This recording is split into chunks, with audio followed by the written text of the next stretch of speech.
I want to welcome you, powerful manifester, to the AOM Art of Manifestation channel.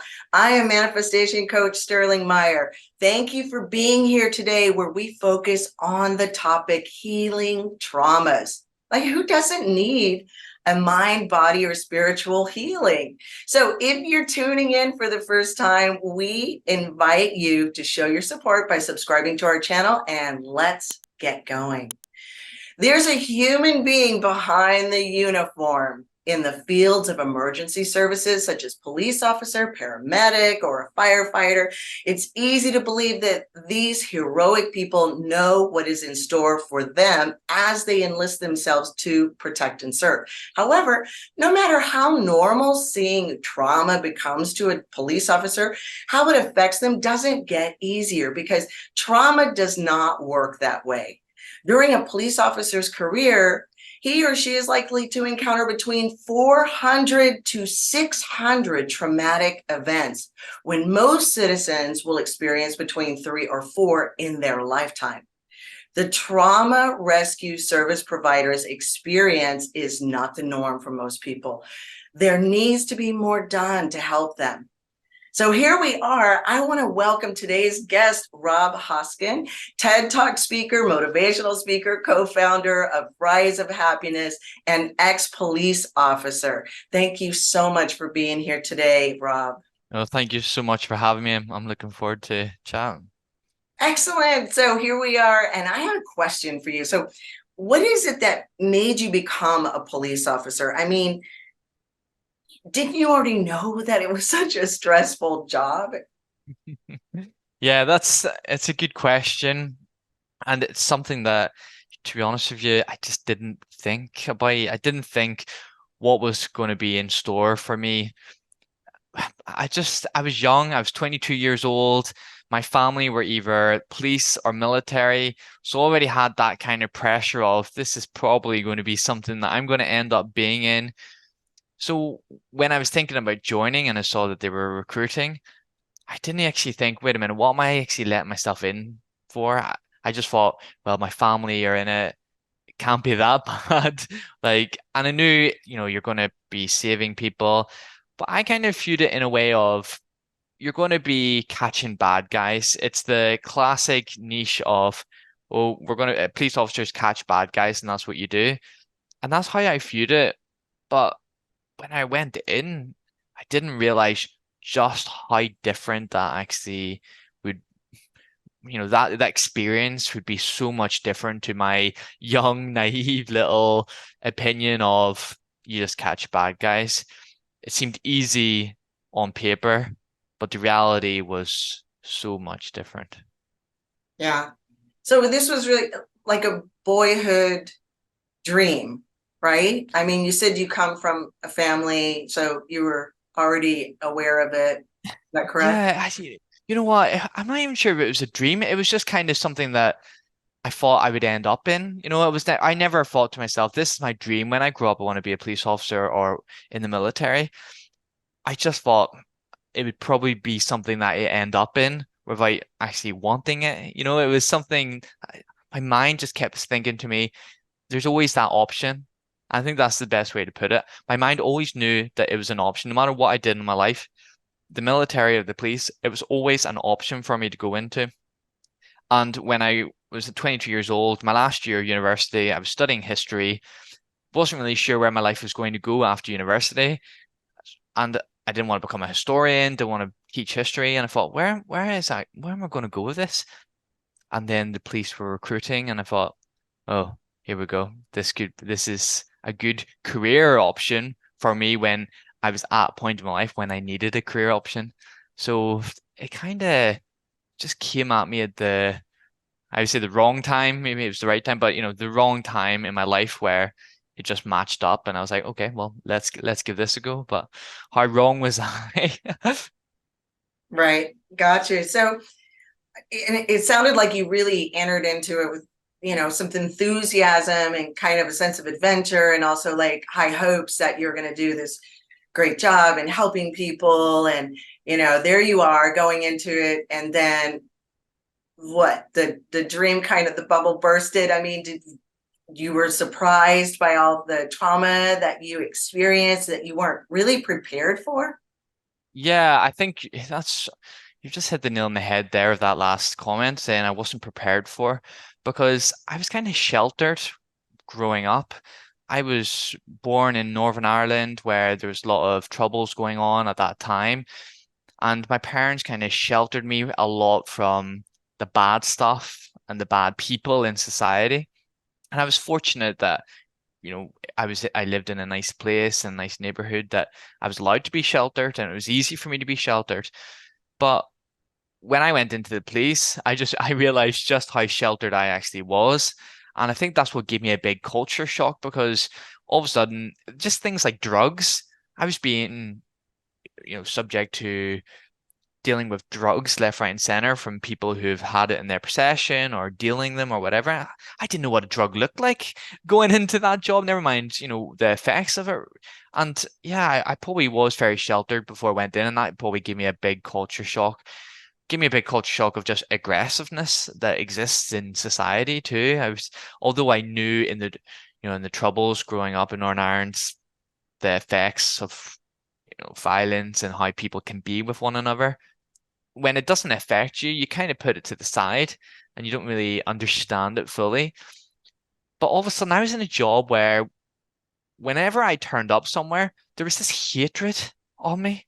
There's so much negativity because 9 times out of 10, people don't have a big smile on their face when a police officer is arriving. Usually it's met with some form of aggression. Obviously, the victims will be happier that you're there, but in terms of the accused or the suspects, they're never happy. And all of a sudden you get this wave of aggression and negativity towards you, which I just wasn't used to. And that was probably the first kind of stage of trauma that I would remember is remembering how people actually viewed me. I was this friendly person in my life where everyone would like to chat to me, and all of a sudden in the police, people were abusing me left, right, and center, and I was like, what's happening here? Like I wasn't expecting them to give me hugs, but I wasn't expecting the level of abuse and the level of hatred that existed towards the police officers. And that was a big shock. And that was, as I said, that was probably the first kind of trauma I'd witnessed. And I remember early on in my service, I witnessed a sudden death. So obviously police officers have to attend sudden deaths to make sure that there's nothing suspicious or anything like that.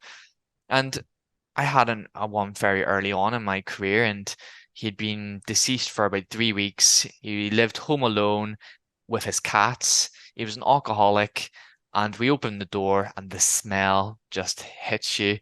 And I looked at the body, and there was a cat eating his flesh, and that image will always stay in me, and also that smell will always stay with me because that is not normal. That seeing that and smelling it, that how can you ever train for something like that? Seeing a cat eating their owner's flesh. And when I'm 22 years old, having the sheltered kind of upbringing that I had, and I'm walking into a house and seeing that, I'm like, whoa, what have I got myself into here? And I think it was very easy to forget that when joining the police.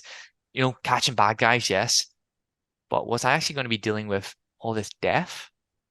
And maybe that is naive of me, but I just didn't appreciate that we'd be dealing with so much death than what I did deal with. And that was a real struggle. And I think that's something that has lasted in my mind the most because it makes you question life and it makes you question how short life is. And it actually, for me, it paralyzed me into not living because I was so afraid of dying at certain points in my life during my career. It should have probably had the opposite effect, but I just couldn't get into my head how someone could be here 1 minute and then I'm looking at them not here, no longer present in this world, and that was a real struggle. Yeah, that's a really great illustration and story of explaining the kind of traumas that you endured. In fact, I was going to ask you just that. I was going to ask you, can you tell us more and help us to understand more about the physical and emotional, mental traumas that we may not know about, that may not maybe be as obvious to us, and what it is to endure a career in rescuing others and serving and protecting others. What else can you tell us that we don't understand about that? I think the main thing for me is negativity. Now, I believe in the power of positivity. If you surround yourself with positivity and positive people, it has an effect on you and it has a positive effect on you. But the same goes when you surround yourself with negative people. The same goes when you surround yourself with negativity. And within the police force, I was surrounding myself with negativity because what I was witnessing was negative things, whether it was deaths or jailing people, aggressive people, drug crimes, road traffic crime. Everything was negative.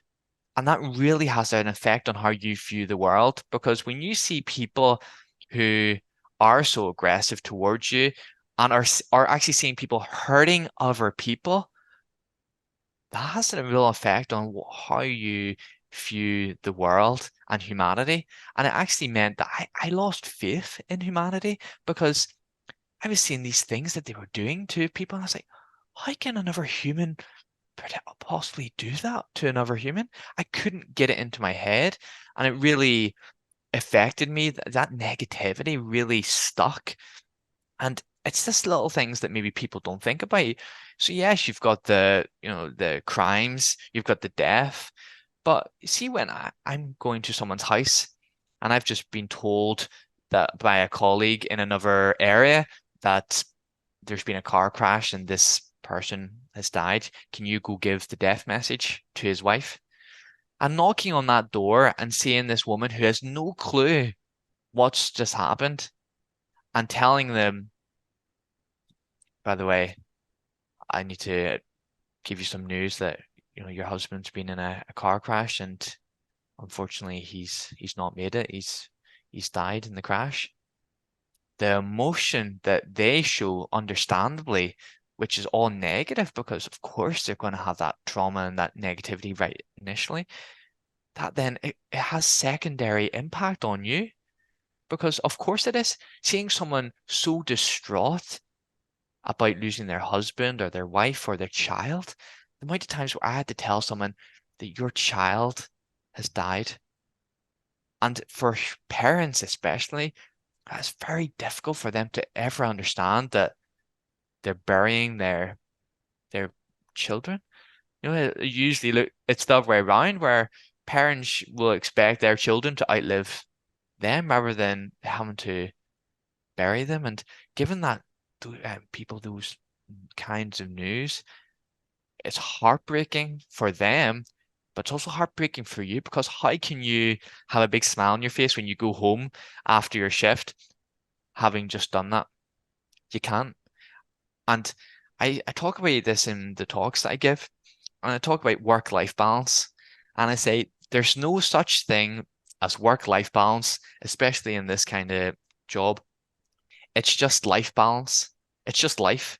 Because when I was witnessing all that negativity, I was bringing that into my personal life. Because how can I be sitting at home watching TV and not think of what I just witnessed? What not think of the crash I'd just seen, the dead body I'd just seen, the black eye I had just received because someone headbutted me. How can I not remember those things? So there's no work-life balance in that kind of career. It's just life. And that's what makes it very difficult to heal from traumatic events because it's always with you in that kind of career. You can't forget about it. And unfortunately, the people who try to forget about it, they try it in the wrong ways by self-medicating through alcohol or whatever it is. Because I've seen so many police officers just turn to drink as a coping mechanism because unfortunately they're not receiving the right care, they're not receiving the right support. Wow, this is amazing. I was just going to ask you about, you know, your colleagues. I mean, first I wanted to note that you sound like a very empathetic person, um, where, you experience what they may be feeling, right? And would you say your colleagues are like that, or some of them are like that? Or what can you share about other people's experiences? Yeah, I think there's a lot of them who potentially were empathetic initially, and like I was too. And I feel like the job itself, it gets it out of you because you become hardened to so much because you see so much. You become hardened to it where the emotion gets taken out of it. And you'll be going to things and you'll have to take the emotion out of it. Otherwise, you'll end up crying in front of these people, what you've just seen. And then people then turn to jokes. And this is what they talk about, the dark humor in the police force, where they'll maybe make a joke or whatever. It's a coping mechanism. It's not because they think it's funny or they're cruel people. It's a coping mechanism that they need to do to just get by. Now, that only works if it's a coping mechanism initially before they actually heal from the trauma, before they actually talk about it.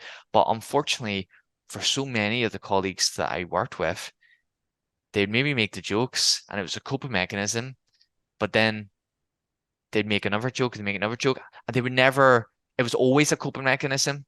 That one event, they would never actually heal from it because they're masking it through this humor. They're masking it through this, I don't know, ignoring it or pretend it didn't happen. And that is where the problem came by. And that's where more needs to be done in the police force to make sure that they're not masking it. Because for trauma, you can't mask trauma for the rest of your life because trauma will always come back in some form or another. It will always come back to you, whether it's 2 years, 10 years, 20 years, it will always find a way if you don't heal from it. Right. Yeah. No, I completely agree. And when I work with clients, they've tried so many modalities to heal themselves. And even if it's 15 years in therapy and they're still not healed, so I believe there are some best kept secrets out there, that I share. I'm sure that you share that actually make healing not only accessible, but much more quick acting than most of the modalities that are known out there. And it's really important to heal completely, not temporarily, not let it be dormant, not let it just be masked, like you were saying, but for good healing, for good once and for all, done, moving on. I want to ask you how long did you serve and what was the breaking point? Tell us about that ending period for you. Yeah, so I served 5 years, and in terms of a lot of people who I speak to, yeah, 5 years may not be a lot, but for me, 5 years seemed like a lifetime. It seemed like a different life, those 5 years. I became a different person. It really affected me, affected my mental health so much, seeing all this negativity, but not healing from the trauma. It was all affecting me mentally, sorry. And I had so many questions about life, and I was just changing as a person. And I wanted to leave for so long. I wasn't almost, I would have 20 bad shifts, and then I'd have one good shift. And on that one good shift, it would make me think, oh, it's not that bad, is it? Forgetting about those 20 bad shifts, I was living an unhappy life with little happy moments, but I should have been living a happy life with unhappy moments because obviously we can't all be happy every single minute of every single day. But for me, it all came to a head when on my last ever shift, or what turned out to be my last ever shift, I witnessed a young male take his own life. And I watched as he took his last breaths in this world, and I was unable to help him, which, it's really traumatic event to witness. 5 hours later, my colleague had a heart attack on shift and died. My colleague had 29 years service, 1 year left until retirement. And he'd often tell me about his plans for the future, what he was going to do, his wife, and some traveling they were going to do. And he gave 29 years of his life to this job. And it made me think, and I thought to myself, wait a minute, do I want to give 29 years for a job that I may never reach this so-called retirement that people in the police especially think, oh, I'll be happy when I retire and I'll do this when I retire. I'll have all this time when I retire. Retirement is not guaranteed, especially in a job like the police force. If you're not passionate about it, you need to leave because that's a long time to not be in a job that you're passionate about. And for me, that it was an awakening for me. And I say it was the worst day of my life seeing those two things. But now it's turned out to be the best day of my life because it was an awakening. It was an awakening in terms of what I wanted in my life. And although I didn't just, after it all happened, I didn't just say to myself, right, there we go, I need to change. My mind actually made me change. And it made me make changes because it manifested itself, my mental health at that time manifested itself in a physical injury in my knee, whereby I tore my ACL in my knee after that last shift. Now, I didn't tear my ACL by tripping and falling. I didn't tear my ACL doing a sporting accident or anything like that. My mind tore my ACL because of all that trauma that hit me on that last day. And it was at my breaking point. And my mind told me and my body, there's only one way what I can do to make you stop for good. And by tearing my ACL, I was unable to walk. Well, I struggled to walk for the next 5 months, which meant that I had to be off sick from the police after that last shift. And during that time, that was a time of reflection, self-analysis, and understanding of who I wanted to be and what I wanted my life to look like, what my happiness was to me. And that's what, like, it was so profound and that those 5 months because it changed so much in my life. And I needed that 5 months, and my mind gave me that 5 months because see, if I didn't have that 5 months, I may not have realized just how much trauma I was witnessing. Because when I was away from the trauma, I realized that every other day in my life, in my shift, during my shifts, I was witnessing a traumatic event. And although these two incidents on that last day was the straw that broke the camel's back, when I looked back on it properly, it was just the final nails in the coffin. Like there were so many nails in that police career's coffin before it. It was just the finality because my mind eventually said to myself and my body, I'm going to make you stop because you need to heal.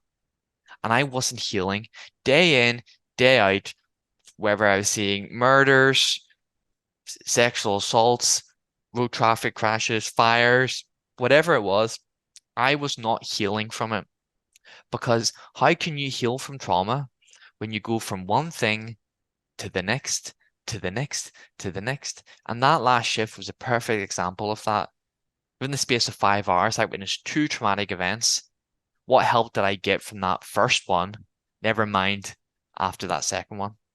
How can you heal from trauma when there's so much of it and it's all contained? You can't. And when you're going from the next one to the next one to the next one, your body doesn't know whether it's coming or going. Your mind doesn't know what's happening and it doesn't know how to heal because you're not giving it the time and the space to heal. Right. Yeah. So it was an odd blessing in disguise Definitely. type of, yeah, scenario that put you at that crossroads and allowed you to re-examine where you were going and what was going on. So yeah, I could see how that definitely was a blessing in disguise. Yeah. But doesn't the police force and other related jobs offer ongoing support and therapy and things like that for their employees? There's always an option, but just like in many businesses, they can have an option, but how are you promoting that option to your staff? And after you see a traumatic event in the police force that I was in, you would get an email, I think 2 or 3 days after, and it was counseling service where they would email you and say, we've been made aware that you've experienced this traumatic event, if you want to talk about it, we can arrange to do this and whatever it was. And that's where their first mistake is. 2 days after an event, you get an email. How many traumatic events did you get between that last one and that email? And who defines what a traumatic event is? I witnessed, yes, my colleague and stuff, and I would have got asked, do you want to talk about it? But in an email. But what happens when someone's punched me, or I'm witnessing an aggressive person, or I'm telling somebody, their husband's no longer here? That doesn't constitute trauma in their eyes in terms of the service. So where does it end? It should be a thing where it's so readily available for everyone, and where it is, and it's common. With these services, it was very uncommon for anybody to use them, especially guys. The males, the males that I knew, a lot of them, if not all of them, wouldn't have used these things because there was the taboo, there was a stigma that men were going to talk about their mental health. It was almost like, oh, you need to talk about your mental health? I'll get on with it. And that's the complete wrong attitude to have. And it comes down to the culture that exists. You can have all the services you want and all the therapy and counseling that you want, but when I'm telling my inspector that my mental health is suffering as a result of my colleague's death, and he responds saying, well, you'll need to get that sorted. Doesn't matter what services you've got. That's culture 2.0 that I was being shown right there, where he didn't care because he was just thinking, I've got other stuff on my plate. This is your problem, rather than sit me down and think, right, let's talk about it. Let's get you referrals. Let's get you help, rather than just saying you'll need to get that sorted. And that's where the problem comes into. Have all the services you want. If that kind of behavior and attitude towards services exist, what's the point? What is the point? Right. And here you are experiencing that lack of supply for the demand that's needed, the demand being the healing. You discovered this, then you got out of the force, then you started providing what was needed, what is necessary from an experiential point of view, which is awesome. Now you're giving something back that is not there, that wasn't readily available there before.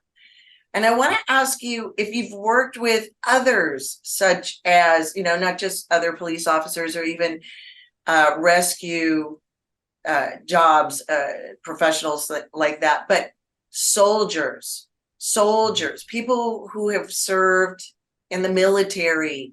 Do you work a lot with them, and what's that like?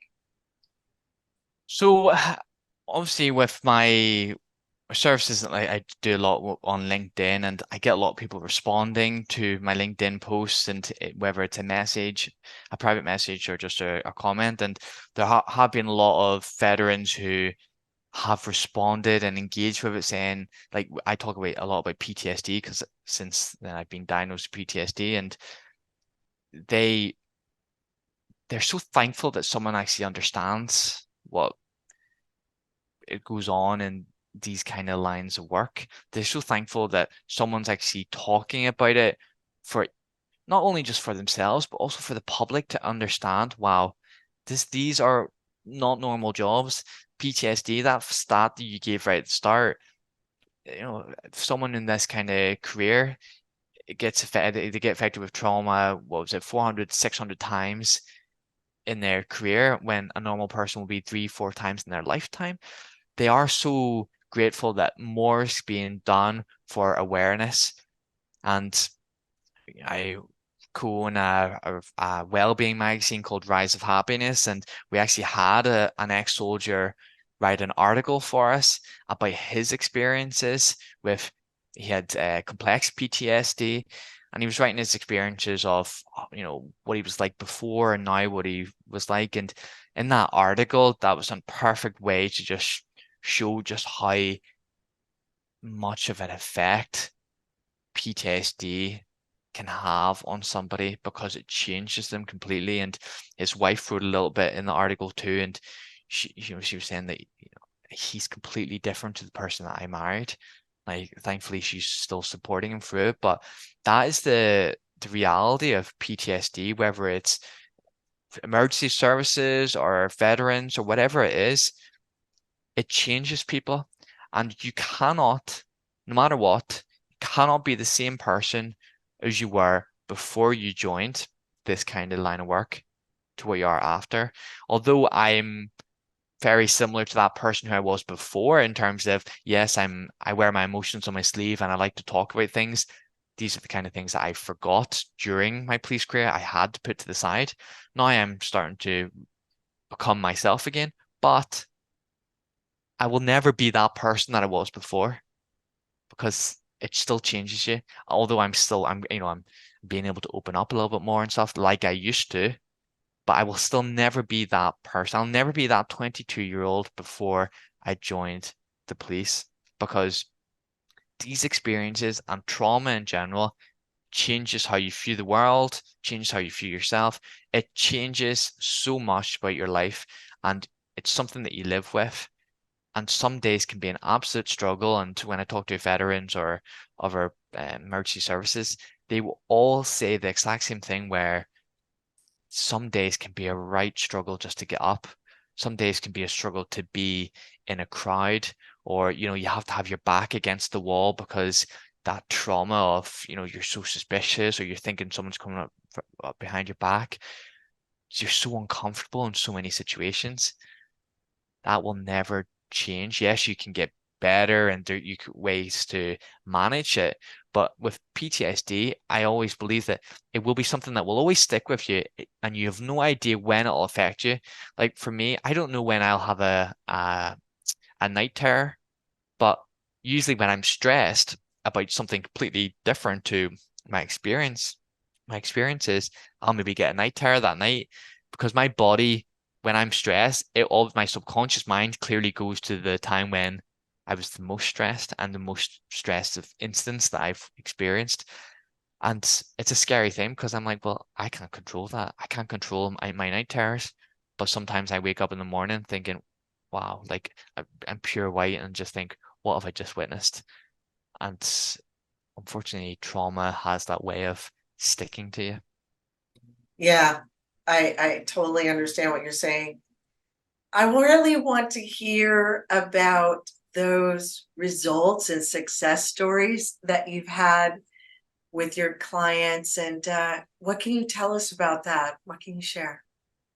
So many people, like with the magazine, when they share their stories, so many of them say that it's such a cathartic experience and just to write their stories because in our magazine, we don't write the articles ourselves, we don't interview them.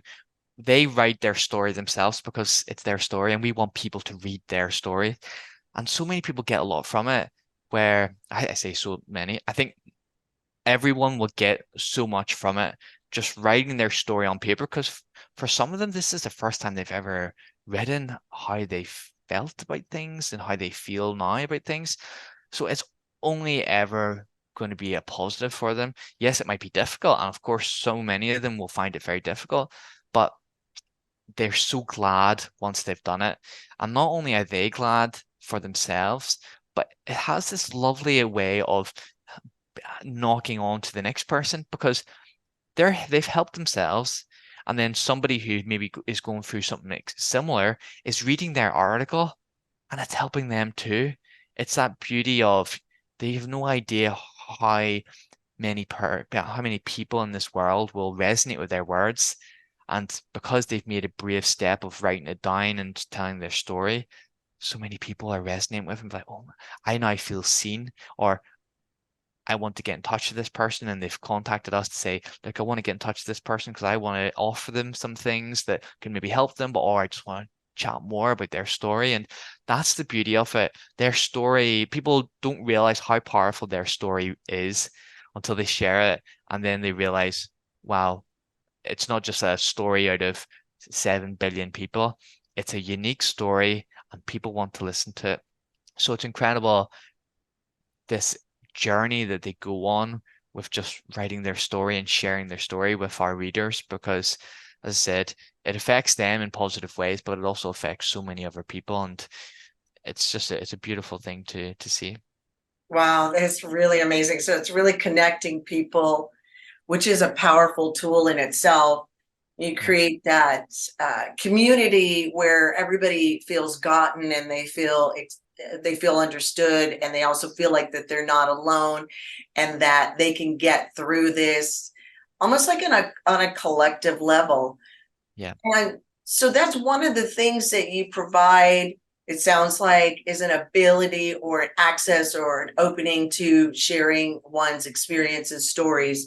Um, and like you said, is very cathartic. What else do you provide for people, or how is it? Can you explain to us, what your protocol is for helping yeah. people get through trauma?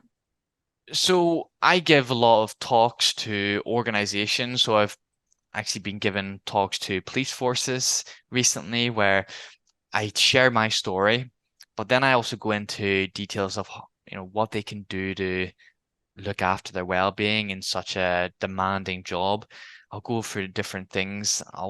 Talk to them about trauma and the effects of the fight and flight response that they're going through day in, day out, and the effects that it does to them physically, not just mentally, but physically, the increased heart rate that they will go through on a daily shift is completely unique to what people will go through in any other day. When you're walking down to the supermarket or anything, you're not going to have those heart rates going up and down like in the police. And that's before they even, go to an incident or anything like that. So I get a wee bit of an understanding of these are the physical characteristics of what is going on in your body that is affecting you and can affect you in the long term, and look into it, like how can we manage it, because you're in a job that unfortunately your heart rate will be going up and down significantly, but how can we manage it, aftermath, what can we do to help you with that, and then look into just have this opening discussion and try to create safe spaces for them where I talk about suicide, I talk about mental health, especially in males, and I try to break down that stigma. And I break down that stigma through my own example, but also other examples I've collated. And there's this beautiful video that's been published by the government of Quebec about suicide awareness. And it's about somebody who is just going through life. This guy is going through life where he'll see his family and he's got a big smile on his face. He's playing, I think, squash or something like that with his friends. Got a big smile on his face. He's included in everything. And his friend once, and then at the end tells him, "Are you okay?" And he's like, "Yeah, yeah, I'm okay." Then his friend says again, "Are you sure?" And then he just says no, and he just breaks down in tears. And the whole message is we need to talk, we need to listen, and we're going to diffuse any situation of what he was potentially feeling, because throughout, whether he was smiling at his child or his friends when they're playing sport, his mental health was not in a good place and he was considering suicide. So it's a beautiful message. It's 30 seconds of this advert that they've done, but it's absolutely incredible. And I show that to some of the people that I talk to, and it's such a powerful thing because it just makes them think about what's, you know, what's going on in other people's lives. And I use other things too, where I show different pictures of people who are smiling or showing negative emotions, and get people to open up into the discussion about, like, what do you see, and this idea of what's happiness. Because if I've got a smiley face, am I happy to you? To a lot of people it may be, but what's going on internally? So let's create these open discussions. So I do a lot of that. So I do talks, I do workshops with businesses. I've been doing events. I've obviously just recently done my TEDx talk. So it's a nice way of me giving back. I love what I do. I love public speaking and being able to talk at conferences, events, or businesses where they're putting it on for their staff. And as I said, police forces and all, it's just a great way for me to give back through my own experiences and my own learnings to help those people who need it the most. That's so amazing. I just love that.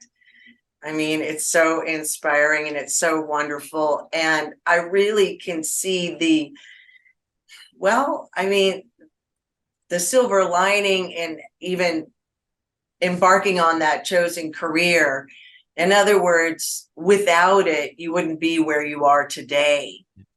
Exactly. And so no regrets because you couldn't be contributing and helping and healing and like again, creating a supply for the demand unless you hadn't gone through that yourself. So there's really no such thing as like regrets for having gone through that trauma yourself. And I want to know, and I want everybody else, I'm sure, is wondering like how to reach you or how to be able to benefit from the things that you offer. So yeah, if they can get in contact with me on LinkedIn, so they've just searched Rob Hosking on LinkedIn. I'm sure I'll come up. They can look at my TEDx talk on YouTube. Just type in Rob Hosking, and the TEDx talk is called Always Choose Happiness. And you can also email me at talkingwithrob@hotmail.com. Send me any questions, or if you want a talk for your business, then I would happily do that. And also with my business, with a business I co-own with the magazine, it's called Rise of Happiness. If you look on our website, you'll get the magazine sent. So subscribe, you'll get the magazine sent to you. And it's a great resource for people to look into so many different stories and get so much from. So there are definitely the ways that you can get in contact with me, and hopefully people do.